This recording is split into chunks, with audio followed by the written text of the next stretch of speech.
In this example, we're going to learn a useful tool for finding all the factors of a number. We're asked to represent the number 16 divided by the divisors 1 through 16. Use this information to list all the factors of 16.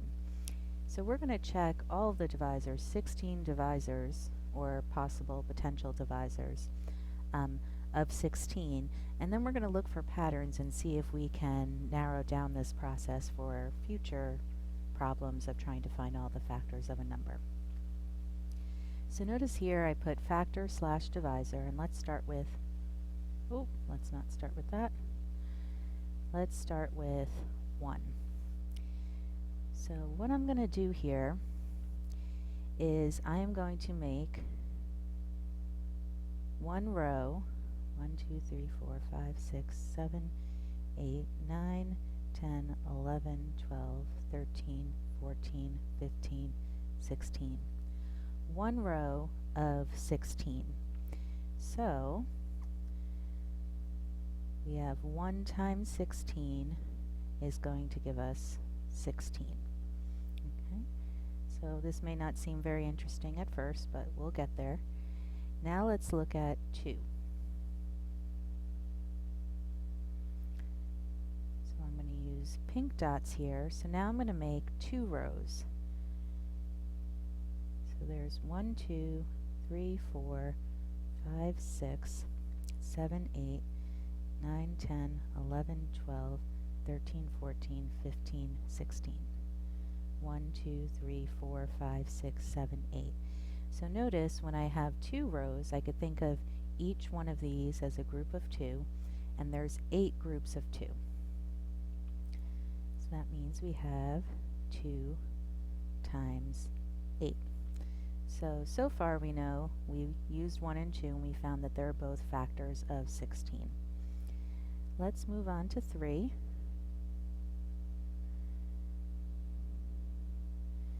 So now I'm going to make 3 rows and I'm going to count to 16. 1, 2, 3, 4, 5, 6, 7, 8, 9, 10, 11, 12, 13, 14, 15, 16. So notice here, when I use 3's, we have 1, 2, 3, 4, 5 groups of 3 plus 1 left over. So that would be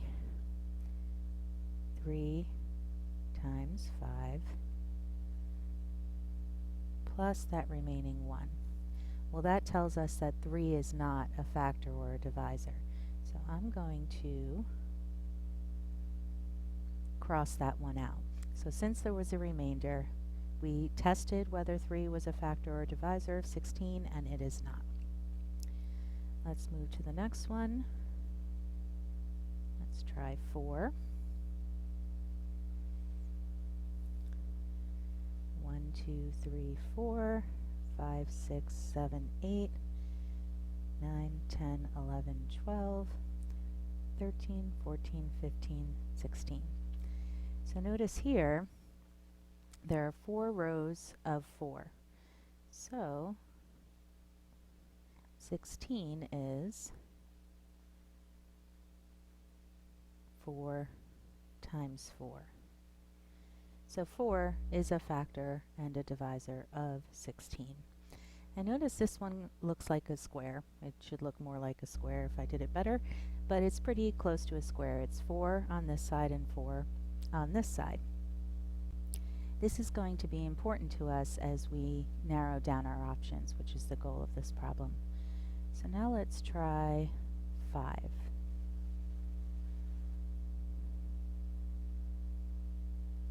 So I'm going to make rows of 5. 1, 2, 3, 4, 5, 6, 7, 8, 9, 10, 11, 12, 13, 14, 15, and 16. So when I broke this into rows of 5, there are 3 groups of 5 and 1 left over. So 3 groups of 5 and 1 left over. So since there's a remainder, that means that 5 is not a factor of 16. So I could cross this out, and notice we already had this result up here. When we checked 3, we had, I actually 5 groups of 3 plus 1. Here we have 3 groups of 5 plus 1. So in a way we already checked this number. Okay, so if you look at this piece right here and you think about rotating it, these two are equivalent if we just rearrange them to look more like each other. Okay, let's see what happens with 6. How about red?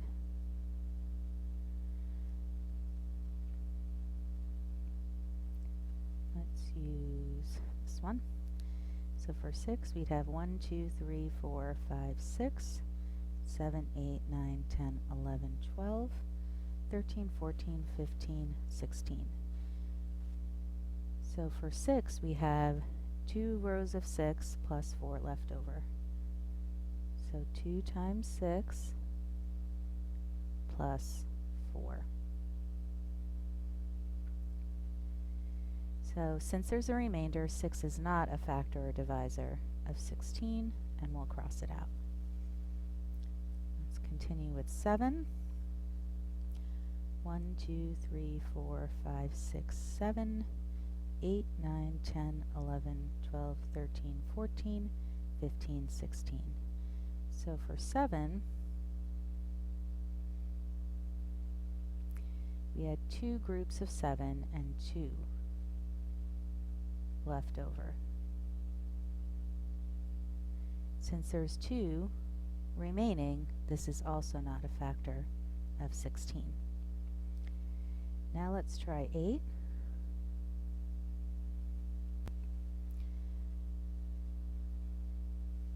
So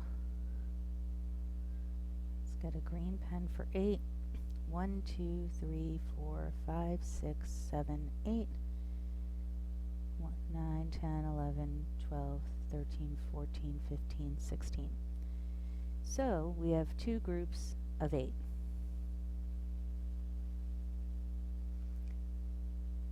So since there are exactly 2 groups of 8, that means that 8 is a factor of 16 and it's a divisor of 16. Okay. Now let's think about what would happen if we kept going. So notice we already had this 2 times 8 when we divided by 2. Okay, so we actually already got this one. And notice none of these produced factors. We saw that we already really checked 5 when we were up here. Now, if we were going to do 9, 10, 11, 12, 13, 14, 15, well, it would be like taking this 2 rows of 8, 4, 5, 6, 7, 8, 9, and we'd be taking 1 away from here and moving it to the next column. 1, 2, 3, 4, 5, 6, 7. Okay, so this column is just going to keep getting longer and this one keep getting shorter, and it's never going to be 2 or equal groups until we get to 1 group of 16.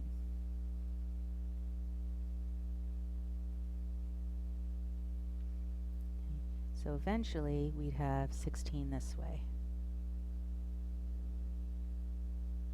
1, 2, 3, 4, 5, 6, 7, 8, 9, 10, 11, 12, 13, 14, 15, 16. All the ones in between are going to be between 1 and 2 groups. So we don't need to check 9, and we don't need to check anything else up until 16. Okay? And it was 16 times 1. Okay. So notice the 16 times 1 we got here. Okay. The 2 times 8, we already had that when we checked 2. And the 4 times 4 we got right in the middle. So let's see why that is by looking at all of these dots. So remember, once we got to 4 by 4,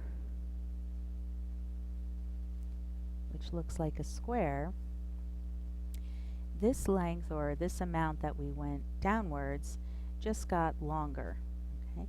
But it was equivalent or similar to one of the previous ones. Basically, notice this. If you can see, here's 1, 2, 3. Okay, with 1 left over.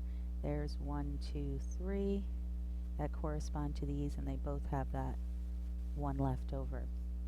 So what we're really doing once we pass 4 is just making equivalent representations or finding numbers that aren't factors or divisors.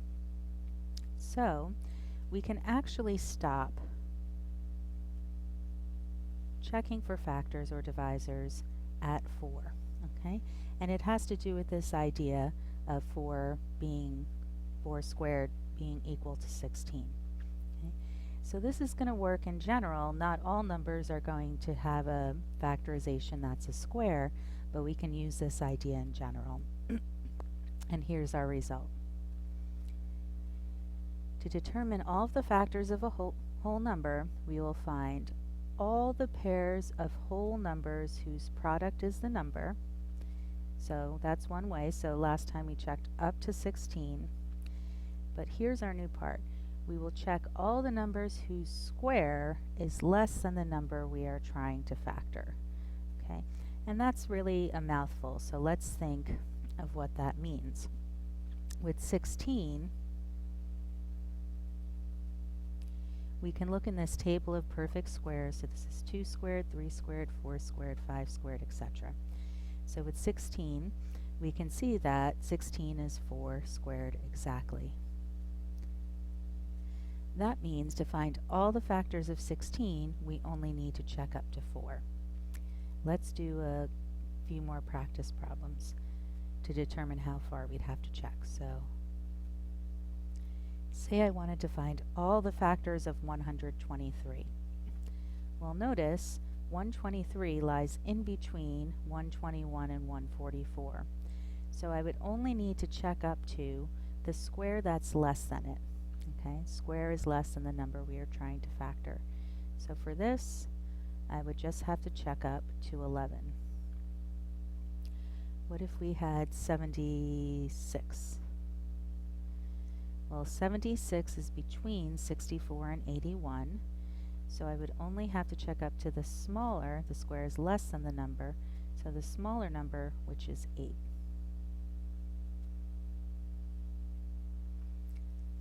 Let's do one more. How about 52? So if I want to find all of the factors of 52, I don't have to check from 1 to 52. I'm going to find, well, 52 is between 49 and 64, and I could use the smaller number, 7, as the biggest number I have to check to see if it's a factor.